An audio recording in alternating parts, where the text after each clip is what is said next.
বিশ্বাস আমি একজন অর্থোপেডিক সার্জন। আমার স্পেশালিটি নি replacement surgeries and joint replacement surgeries. তো আজকে আমাকে বলা হয়েছে basic concepts of joint replacement, নি রিপ্লেসমেন্ট কীভাবে করা হয়। আমারই কিছু কেস এবং ওগুলো আমি ডিসকাস করছি। Grossly conventional knee replacement and robotic knee রিপ্লেসমেন্টের মধ্যে কী ডিফারেন্স এবং দুটোর মধ্যে কীভাবে একটা থেকে আরেকটা আলাদা, কেন আমরা রোবোটিকের দিকে যাচ্ছি, এতদিন ধরে কনভেনশনাল ছিল, তো এখন রোবটে আমরা কী বেনিফিট পাই, এই নিয়ে কিছু কথা।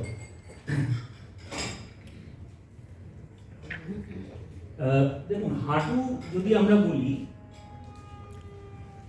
দেখুন হাঁটু হচ্ছে বয়সজনিত কারণে সবারই অল্প বিস্তর খারাপ হতে থাকে।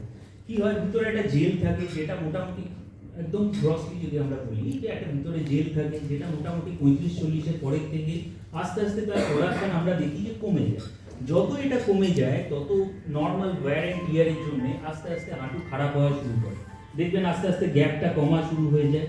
যখন খুব খারাপ অবস্থা হয়ে যায় তখন দেখবেন অনেক সময় গ্যাপটা আর দেখাই যাচ্ছে না, বা আরও যাদের অনেক দিন ধরে এরকমভাবে ভুগছেন এবং তারা কিছু করছেন না বা সেইভাবে ট্রিটমেন্ট হয়নি, তাদের ক্ষেত্রে দেখা যায় যে পা আলটিমেটলি যে বেঁকে পর্যন্ত যায়। যত আমাদের অ্যাভারেজ লাইফ স্প্যান ইন্ডিয়াতে বাড়ছে তত আমরা এই এজ রিলেটেড যে প্রবলেমসগুলো এগুলো আমরা আরও বেশি কমনলি দেখতে পাই আমাদের ক্ষেত্রে। তো বেসিক জিনিস হচ্ছে যখনই আমাদের এরকম একটা আস্তে আস্তে গ্যাপটা কমতে থাকে, টু সাইডে যে মসৃণ জিনিসটা থাকে যার জন্য আমরা মুভমেন্টটা করতে পারছি মসৃণভাবে, that is called cartilage. Cartilage দেখবেন যে যত এরকম ঘষা লাগতে লাগতে আস্তে আস্তে কার্টিলেজগুলো খোয়া শুরু করে এবং যখনই ক্ষয়ে যায় তার মধ্যে কিছু হাড় তৈরি হয়, এগুলোকে বোন স্পার্স বলে, অস্টিওফাইটস বলে। যতই হাড়গুলো তৈরি হয় সেটা নিজেরাও আবার ঘষা দেয় এবং যত ঘষা দেবে তত সেটা আরও বেশি করে কার্টিলেজগুলোকে ড্যামেজ করতে থাকে এবং ধীরে ধীরে ধীরে ধীরে এইভাবে আমরা দেখি যে হাঁটু সমস্ত পার্টগুলো আস্তে আস্তে ড্যামেজ হতে থাকে। নর্মালি আমরা দেখি ভিতর থেকে শুরু হয়, ভিতরের দিকে পার্টটা আগে খারাপ হয় এবং তারপরে আস্তে আস্তে সেটা বাইরের দিকে পার্টেও আমরা দেখতে পারি পুরো হাঁটুটাই আমাদের আস্তে আস্তে ড্যামেজ হয়ে যায়। তো বেসিক জিনিস হচ্ছে নি রিপ্লেসমেন্ট কথাটার মানে। নি রিপ্লেসমেন্ট দেখুন এটা একটা মিসনোমার হচ্ছে, আমরা ভাবি হাঁটু বদলানো সার্জারি, দ্যাট মিনস বোধহয় পুরো হাঁটুটা কেটে একটা নতুন হাঁটু লাগানো হবে। এটা একেবারেই না। নি রিপ্লেসমেন্ট মেনলি বলা উচিত, better term should be resurfacing surgery.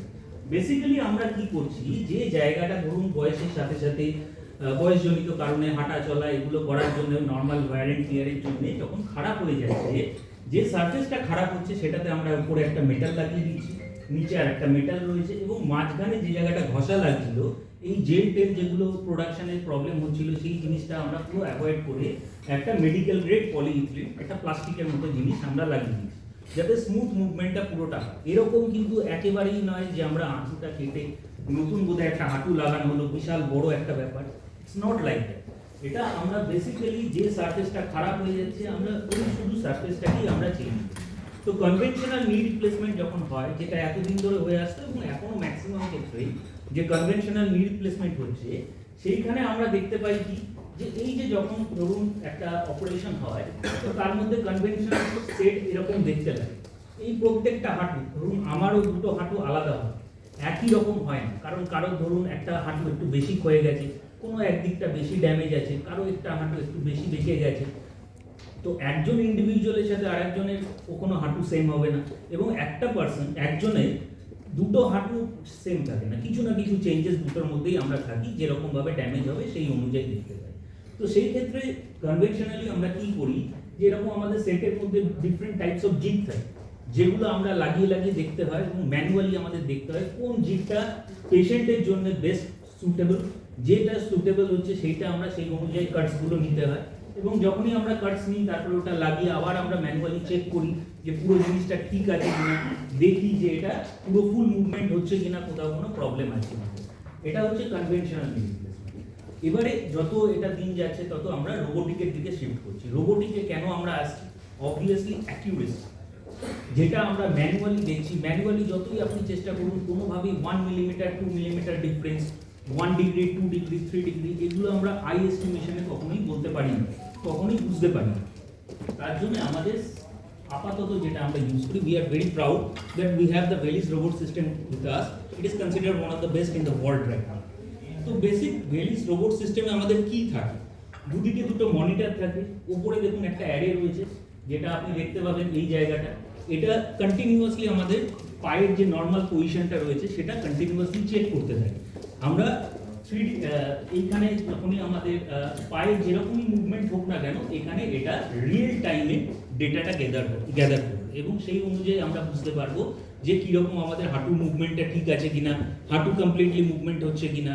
দেখবেন অনেকে ভয় পায়, যে ভাবে যে অপারেশনের পরে আমরা আর পা মুড়তে পারবো তো, এরকম কোনো ব্যাপারই নেই। তার কারণ হচ্ছে অপারেশনের সময় আমরা ইন্ট্রাঅপও চেক করে নেবো এবং পুরো ডেটাটা আমাদের কাছে কালেক্টেড থাকে যে ইন্ট্রাঅপ আমরা যখন পা ভাঁজ করছি বা সোজা করা হচ্ছে তখন কোনো অসুবিধা হচ্ছে কিনা, তাদের কোনো প্রবলেম হচ্ছে কিনা।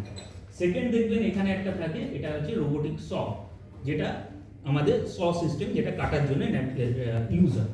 এই ক্ষেত্রে দেখবেন এটা আমাদের বেড সাইডে লাগানো রয়েছে। এটাতে কি হয়, যেরকম আমরা বললাম যে কন্টিনিউয়াসলি ডেটা নেওয়া হচ্ছে, তো যখন সটা কাজ করবে এটা এক্স্যাক্টলি যেভাবেই পাটা মুভ করুক না কেন, সটা ওই অনুযায়ী মুভ করবে। থার্ড জিনিস হচ্ছে দেখুন এখানে এই যে মনিটরটার মধ্যে ডিফারেন্ট টাইপস অফ আমাদের এখানে গ্রাফসগুলো দেখানো হচ্ছে। এইখানে আমরা প্ল্যানিংটা করতে পারি। আমি